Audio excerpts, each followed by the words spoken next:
trying out some new microphone placement because apparently little old Logan is too loud Point of for curiosity. the audience, and I'd be blowing out the mics.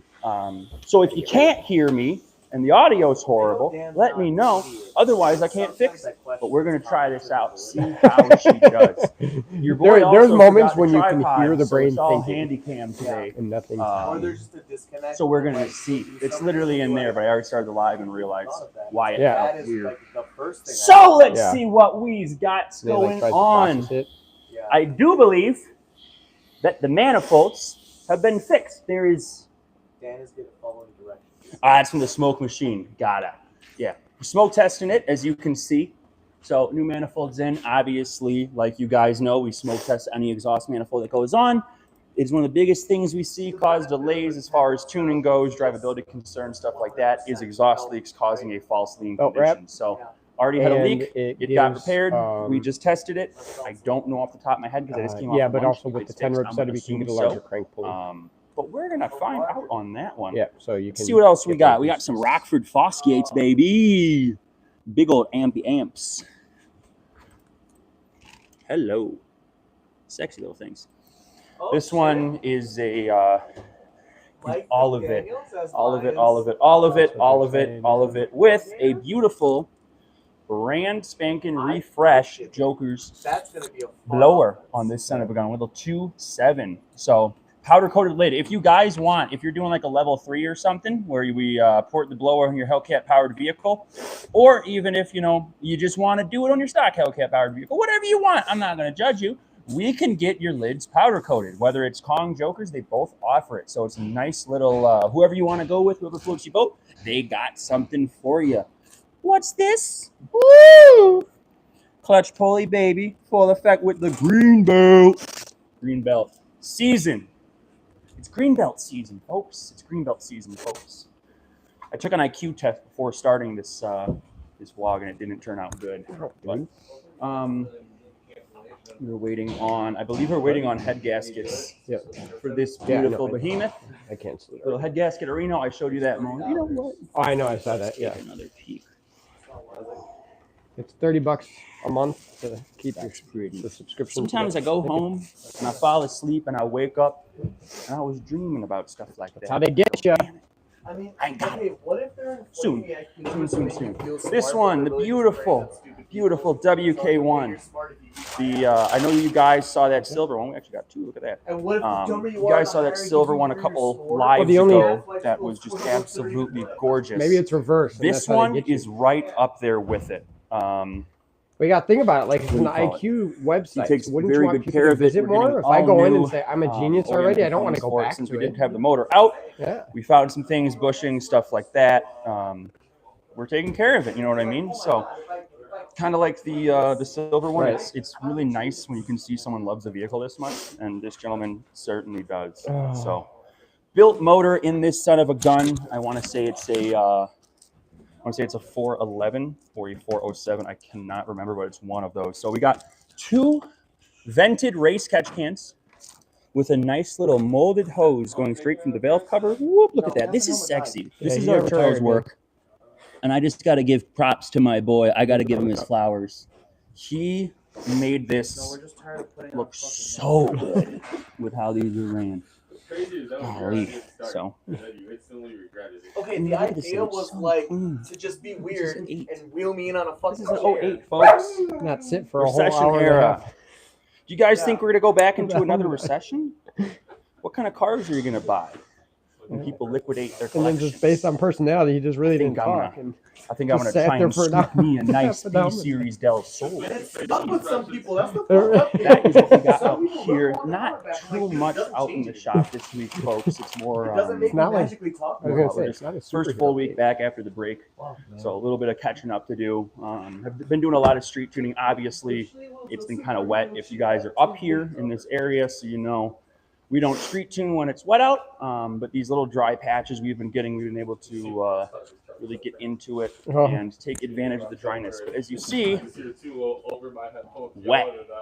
Wet means slippery. And when you're street tuning a car that makes 1,000 horsepower, slippery is no good. So got to avoid that, baby. I really hope Jeremy grab the tripod. Otherwise, I'll just grab it. Not a big deal. Do we mess with Billet Evolution? Hi, Joe. There he is. I'm not gonna. I value my life too much, so I'm gonna let him let sleeping dogs lie. But if you guys didn't know, where did they go? They're somewhere around here. Nice, hit him. Valve covers. You want some? We got some. Now's the time. Before spring comes, get that car spring season ready with a new sexy set of valve covers. I forgot the tripod, boss. You probably noticed that, but yeah. Why does it feel weird? Because your fingers are on it. Yeah. Is my volume okay? Can you guys hear me right? Or no idea. all right. Woo! And flip.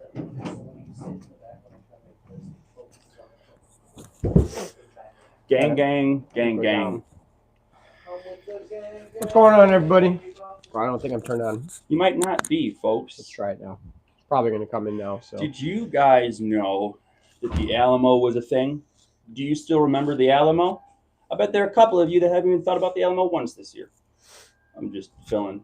I'm filling. I was just waiting to see where we're at. Yeah.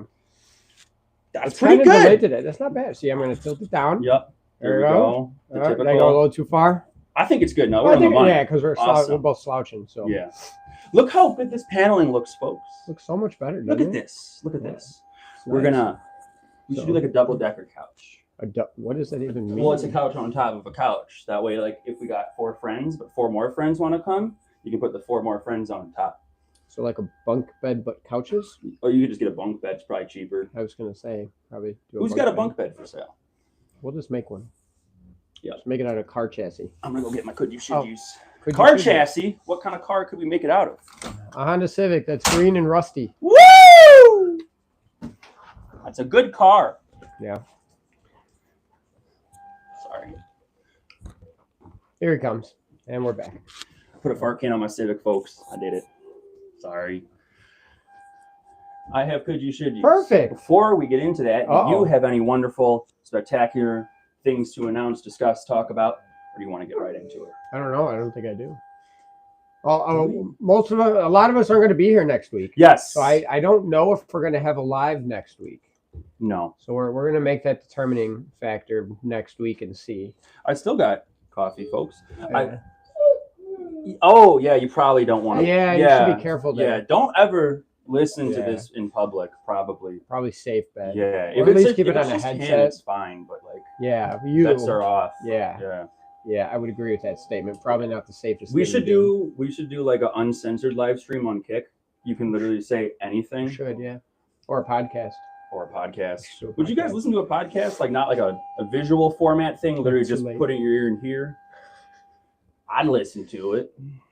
But I wonder if we can like zoom in so we don't have to squint. No.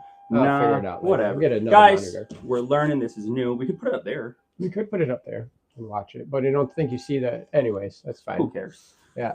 Up in the meeting. Have a blessed Friday, y'all. Jeff, how dare you be working on a Friday during business hours? We need to talk to your manager. Yeah, this is not important. Acceptable. Yeah. We do this every week. They need to get on our schedule. This is religious exemptions are a thing, man. Get one. He's not wrong. Get one. Turn this into a religion. So, but have fun, man. Absolutely. We'll talk to you. So, other than like we won't be here next week. Mm-hmm. Shop's still going to be going. Mechanicals are going to be going. I'll probably still. This was black. I'm just sorry. It really is. It looks very wow. I think it's your camera. Silly iPhones. Yeah, we won't be here, but like I said, shop will still be going. Phones will still be working. I'll still be tuning naturally, just kind of nature of the business. Mm-hmm. But other than that, we'll be at Disney World. So I'm playing football in Florida. Yeah. So we could just set up a tripod at the field. Could. Yeah. And just live stream the game. I don't think on our schedule, our slated schedule, there's anything around this time on Friday. Yeah. So who knows? I don't know. Yeah, we could just go to a Dodge dealership. We could do that. Yeah. Let's see what we can test drive. That used to be a game we played. So, other than that, I think we could just jump right into the questions. So. Absolutely. So one of them asked today, I'm sorry I forgot your name if you're watching, but you did message us on Facebook. E85 on a NA64. You didn't mention if it was stock, but we can do 2 options. a stock car with just, injectors and E, or a car like the shop car. Is it worth it? How much power can you pick up? Sure. Worth is very difficult for us to always place for you individually. So from our standpoint, from a performance improving perspective, we do think it's worth it. Not only does it add power, but it does make it a little safer, right? So what are the benefits of E85 on a 392 NA setup? Out of the gate, higher octane. That's one of the reasons why we like it. We call it poor man's race gas. Yep. It's higher octane than 93, well over 100. Ooh. So it does depend on the actual blend and what it is, but generally a good, decent E85, you're going to be well over 100 in regards to the octane. Now, part of the reason we like octane is it battles detonation. Yep. So the other piece of E85 or ethanol-based fuel, how it battles detonation is the fact it's alcohol. So it naturally cools from the inside out. Heat is one thing that can contribute more to being prone to detonation or knock, as we talk about. Pinging, that's another one. Yep. So the combination of higher octane and burning cooler does help to battle that. That's why we're a big fan of it. On top of it, it does burn cleaner. So anybody that runs E85 all the time, you look at your tailpipes, look at your spark plugs, they don't fall out as quick. They last longer. Your exhaust is cleaner. Yep. You don't get soot on the back of the car. Less emissions. If you care about the as environment, well. it's way less emissions. Yep. That was one reason that they did kind of roll it out when they did, is it significantly reduced emissions. It just had the side effect of helping us make more power. Yeah. So it was a positive side effect. Thank you, government. So it's great. So, when being specific, the downsides to it, it does require 30 to 40% more of the fuel to complete combustion in the same manner as pump gas. More corrosive. More corrosive on the internal components. Yep. It's just alcohol naturally, right? So get the injectors cleaned at least once a year if you're running maintenance. But back to the question, is it beneficial? The average you're going to see is roughly 10 to 15 horsepower. Same thing, 10 to 15 torque. At the wheels is where we measure it. But that horn sounds as CNCs. I do apologize. You know what? Let me close the door. It'd be nice if there were doors here we could close. If only. Yes. A boy could dream. Yes, that is a CNC machine cutting into aluminum. So we're making stuff that you can buy on our website. Yeah, so 10 to 15 horsepower and torque is what you can expect from a dyno sheet perspective. Now, what we normally discuss when people share that is the peak number. So that's the highest number versus the highest number on a dyno graph. Now, when you look at the whole graph and the power curve, it raises everywhere. So that means through the whole gear, whole episode of acceleration, you have that gain. So it is beneficial for across the board from full acceleration, top speed, everything. On top of that, what it can allow us to do, not only do we get more aggressive with the tuning because of the increase in octane, ethanol-based fuels do like a little more timing just because of how slow they burn. So you do pick up a little bit of power with the combination of that. We can also rev the engine a little bit higher as well. Yep. So naturally on pump gas, we do rev it out a little bit more for some of the improvement on pump gas. So when we have V85, we can increase that shift point even higher in combination with the added timing and everything to take full advantage of it. On a car like our shop car, which is a ported heads cam car, we shifted at 6,600 RPM. So part of the reason why we can do that continuously is because we do run E85 in it. Having normal pump gas 93 octane is a little volatile, so you don't necessarily want to rev it higher because it's more prone to detonation as piston speed increases. So ethanol essentially, battles that, so you're not going to see the detonation and can do it safer.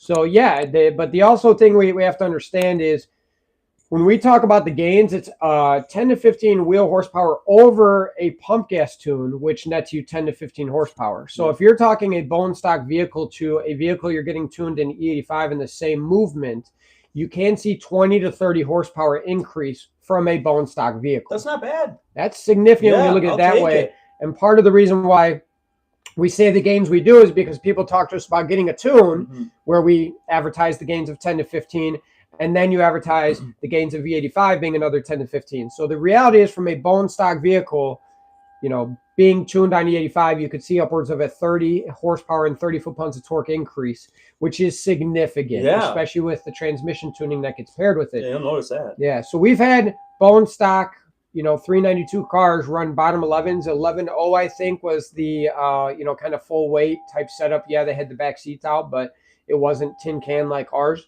Yeah. So a bone stock car on the 85. It was a Charger too. And 11.0s. We have a ton of other cars, full weight, full interior, going bottom 11s with literally just E85 in a tune and a tire for traction. So, I think it's very beneficial. You're not going to do that in stock form. We see people on the internet, especially with the talks of our new 26 Charger 6-pack and the times we're seeing and how they're comparing it to a 392.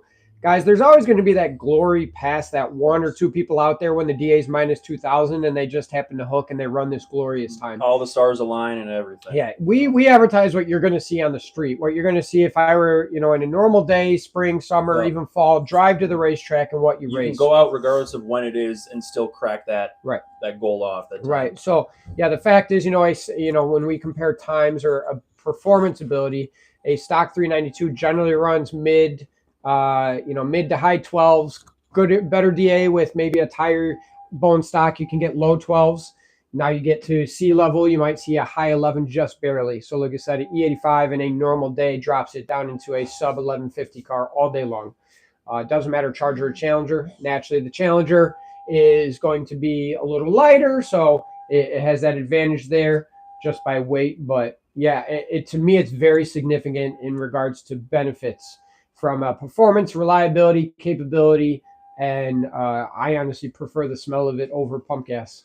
So, it's nice. Yeah, I like it too. It's much better. Yeah, it's one of those, like, I kind of like the smell of pump gas just because it reminds me of like a classic, like my Dodge and my Plymouth, but E85, it smells so sweet. It smells so good. I don't get headaches from corn. No. I'll tell you that much. Yeah. Yeah, pump gas. But yeah, definitely beneficial. Definitely think it's beneficial. Mm-hmm. Now, I know it's not on there, but for you 5'7" guys that are listening, I cannot say the same. Yeah. I don't advertise it. I don't. Have I done it? Yes. Do people ask me for it? Yes. Part of the reason why 392 does gain what it does is because of the compression ratio that it's sitting at. Now, I do understand that the 5.7 is still considered higher compression than other setups, but compared to the 392, it is not. Also, so you compare that with the fact that overall displacement is reduced, the gains from E85 on a 5.7 are nowhere near the same. I'm talking super aggressive heads cam setups, cars. We barely clicked off an additional 5 horsepower. Yeah. On the 5.7 is not really worth it in my opinion. Now, if you're a racer and you want that extra step of reliability because you are going to abuse it and bracket race or whatever the case may be, it does allow for more constant abuse, right? Because it cools from the inside out. It still is higher octane, so it will prevent and resist detonation. And cooling from the inside out is just a benefit of itself. So yes, in that context, it is beneficial. But for like a daily driver where you're going to abuse it occasionally, I don't think it's worth it. And keep in mind, this isn't like reference like a stock bottom end 5.7. Of course, if you do, something stupid like a 12-to-1 compression, it's going to respond a little bit better. But we're talking stock for stock, 6.4 to 5.7. Right. Even bolt on, but you get the boost, it's a different story. That just comes with, higher octane and everything like that. So that we're just talking NA stock form, just like, a Hellcat or any Hellcat powered vehicle. If we're talking, if you swap injectors and tune it on corn, you'll gain 80 horsepower over stock because it's boosted. But in the NA application world, no. Out of the 5.7, 392, absolutely 6.4. And yes, Brandon is right. If you have a very high concentration of ethanol and you cold start it, it can burn your eyes a little bit, but it still smells better.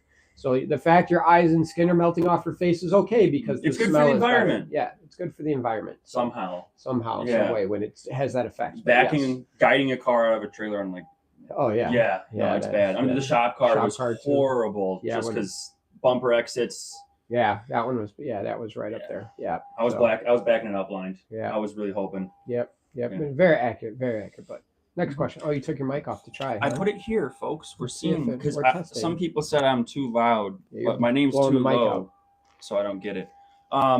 There's been some talk on the interwebs about NSR cams, no spring required. You just slap the stick in there, and you go. Are the gains actually worth it? Is it something because you already in there relatively deep? You know what I mean? Like, is it only you're only losing 10 horsepower over like a spring cam? Yeah. or there's so many variables to it where it's. So my opinion on something like this, guys, is if you're going to go through all of the hassle and the work and the labor and buying all of the parts, minus some springs, why? I mean, my opinion is you probably shouldn't do the modification in the first place, because you should still get it tuned. I get it. It says no springs required. But the fact is, I've seen stock springs break, and you are increasing the lift and duration. So there is stress being added to the factory component. So in the grand scheme of things, the small additional amount of labor and the cost for some springs at a couple $100, if you're that deep into it, just spend it and optimize, right? Do it right the first time. Yeah. Otherwise you're going to regret it. Yeah, I do understand for people that, they're really looking for like a small bump in low end torque, right? And because of the way a cam profile would be for that, it's not a very aggressive lift and duration because we're trying to keep torque down low. Still, it's just more beneficial, in my opinion, to throw some springs in there at the same time. Like I said, you're 90% of the way there, guys. You're going to have everything apart anyway. Close, man. Just do it, So you're getting it tuned anyway. So you're literally a couple $100 and a few hours of labor away from just a little reinforcement. And at the same time, these things aren't new anymore. You know what I mean? So if you got a 2016, that's a 10-year-old vehicle. You're already in there. You can easily replace those 10-year-old springs. Right. If they pop, you're going to be kicking yourself for not doing it then. Yeah, that's the other thing too is, I guess early on when these were fresh, a couple thousand miles when you're doing it, different story. But like what Tulo's saying, you got 100,000 miles on and you're throwing it's an increased, strain and stress on the factory components. So you're relying on a 100,000 mile spring set at that point. Yeah, I don't know, man. I get the place of where it is and when, but I do assess the whole situation. I would hate to see you go through all that headache, the work, the tuning, and then drop a valve because the valve spring breaks. Even though I've seen it with aftermarket springs too. Not saying you're exempt from it, but it's one of those, if you're there, just do it. That's my opinion. Yeah, absolutely. I agree with that. 110%. Big displacement PD blower or smaller for a street car? How big is too big? I mean, we got everything from 2 3s all the way up to 4 5s. The new 5.0, right? Yeah, that was at SEMA. Crap, yeah, the new 5.0, that big old behemoth. Put that on a 5.7. Yeah, so just like speccing a turbo, we say it all the time. You want to spec your power adder to your horsepower goals with a little room to grow above it. But what I mean by that is if your goal is 1,000 horsepower, you don't want to put a supercharger on it that's capable of 2,000 horsepower. And the reason for that is the only way on a PD blower, positive displacement blower, that you can achieve more airflow is by making it larger. So, a 2,000 horsepower capable supercharger is massive. It's going to be big. You don't want to put that on when you're trying to achieve 800 horsepower because there's more parasitic loss when you have a bigger supercharger. So going from a 2.3 factory 2.4 Hellcat blower, 2.7, 3.0, 3.8, 4.5, the 2650s, 2.7s. So the bigger the blower, the rotors and the components are naturally bigger, which means it takes more horsepower to spin it. So it's one of those where you want to really try to match it up because a 2.4 blower is technically more efficient being spun than a 2.7 purely because it's lighter. We use the example of the TRX being revived. They have red-eye blowers and motors everywhere. Why did they decide to go with a 2.4 blower with a smaller pulley on it than a 2.7? Because it's smaller and it's more efficient. You're not spinning it as hard. Yes, in the same token, as you spin something faster, the parasitic loss increases. It's harder to spin something faster. So you got to weigh those options for all things considered, right? But, a 2.4 blower making the same boost as a 2.7 blower, yes, you're spinning the 2.4 faster, but it's still smaller, right? So it's bragging rights. Yeah. Get the big one. Done. Run that 5 liter, cut your hood, and then a 500 shot. Just take it off. Why cut it at that point? Because it's cool. Yeah. It's cool. It's got to see the direct port nitrous setup he has. That's true. No, you have to hide that. So, but yeah, so the bigger the blower, the more parasitic loss. So when it comes to the PD, you really want to try and spec it. Like I said, it's okay to go above your horsepower goal because one, you don't want to max something out because that's where it loses its efficiency, more heat, this, that, and the other. But at the same time, you don't want to put a 3.8 Whipple on your car if your goal is 900 wheel horsepower because you're not truly utilizing that blower for what it is and actually stressing the engine out more. For those that, question like, well, how much horsepower does it take? just as an example, the recent ones we've done is 120, 140 horsepower was gained by removing a supercharger, replacing it with turbos, and running the same boost level at the same boost.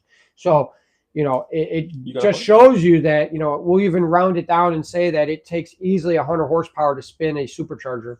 And that's a lot. And then, like I said, the bigger you go, the bigger that number is going to be to spin it. That's all some of us have, man. Yeah. And you don't even have that. Yeah. I think my little pink Jeep at home for the girls has more power than your Honda. Probably does. Yeah, definitely more torque. Oh, for sure. I think I got like 60, if that. Yeah. What about the crank pulley if you're downsizing the supercharger? Downsizing? Like swapping it out, going to like a 10 lower or something, or like an underdrive. I mean, it depends on the boost you're going for, but yeah, pulley combination is just basically to control the boost. Yeah. So you want to verify what boost you're trying to achieve. The way it works on a supercharger application, you make the crank pulley larger or make the supercharger pulley smaller, and that's how you increase boost. So if you were to go to a smaller crank pulley or a larger supercharger pulley, you will make less boost. So, that's where you want to target. He sent a picture. You want to target the desired boost and figure out the best pulley combination there. We are fans of trying to optimize belt wrap. Yep. We don't like extreme tension. So we try to keep the largest upper pulley we can and go to the lower pulley. Also, the ATI lower pulleys are dampened and superior to that of OEM as well. So although they do weigh a little bit